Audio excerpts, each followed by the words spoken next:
I'm standing next to one of the many experimental devices that is trying to produce energy by fusing hydrogen nuclei. This is the MFTFB at Lawrence Livermore National Laboratory. The goal of this project is to sustain a fusion reaction for 30 seconds at a temperature of over 100 million degrees. If it succeeds, they'll be a lot closer to their ultimate goal of generating electricity. Nuclear fusion is the furnace that drives stars, such as the sun.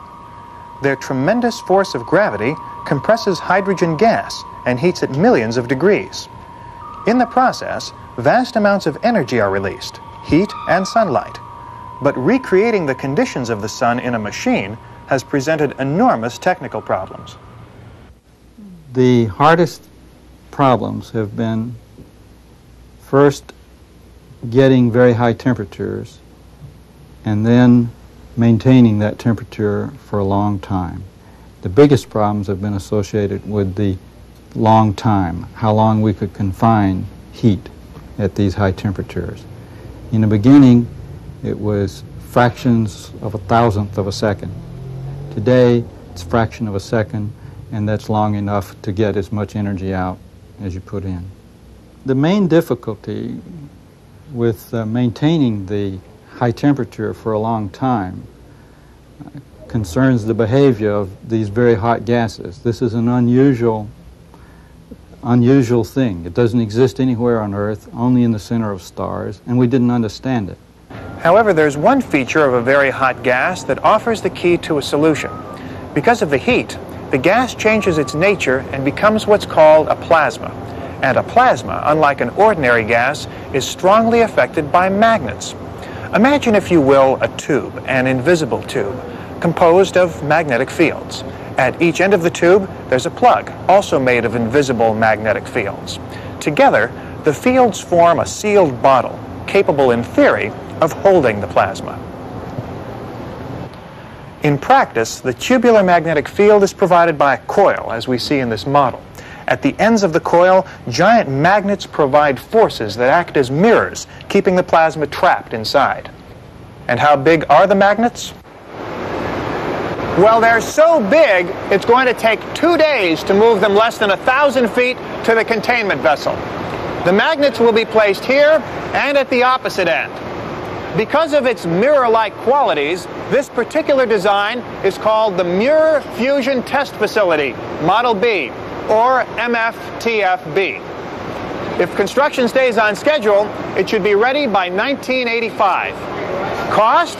About $226 million, just for construction. If this were a fully developed commercial reactor, however, radioactive energy in the form of subatomic particles would be captured by a metallic blanket surrounding the containment vessel.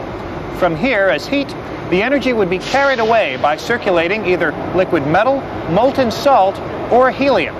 The heat would be used to make steam for turbine generators, which would produce electricity. That's the promise. But what about some of the problems? Even in this experiment, all those atomic particles flying about will make this area highly radioactive. That's the reason for these thick concrete walls.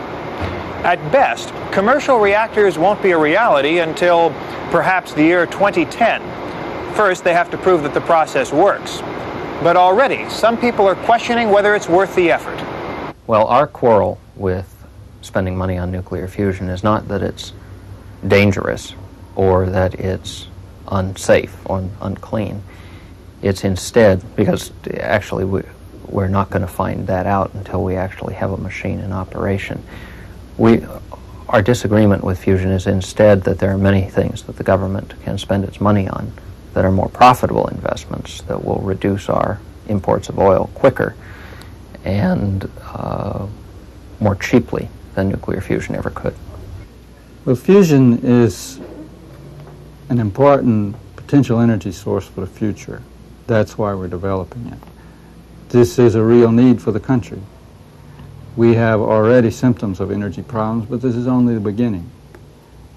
And we must develop resources to take care of energy problems 20 years from today, 30 years from today, 100 years from today. some of the choices we could make today that would perhaps solve the problem partially or solve the problem for a while. One of the big reasons that fusion has been supported by governments all across the world is that it could probably solve the problem definitely and permanently. On a world scale, the reasonable thing to do is to improve the efficiency and conservation of the energy we use. The problem with fusion is it's still too early to tell if it'll work. And even within fusion experiments, some alternatives are more environmentally attractive than others. But if one is ultimately developed, it won't be cheap, and it won't be a large-scale energy resource until well into the next century.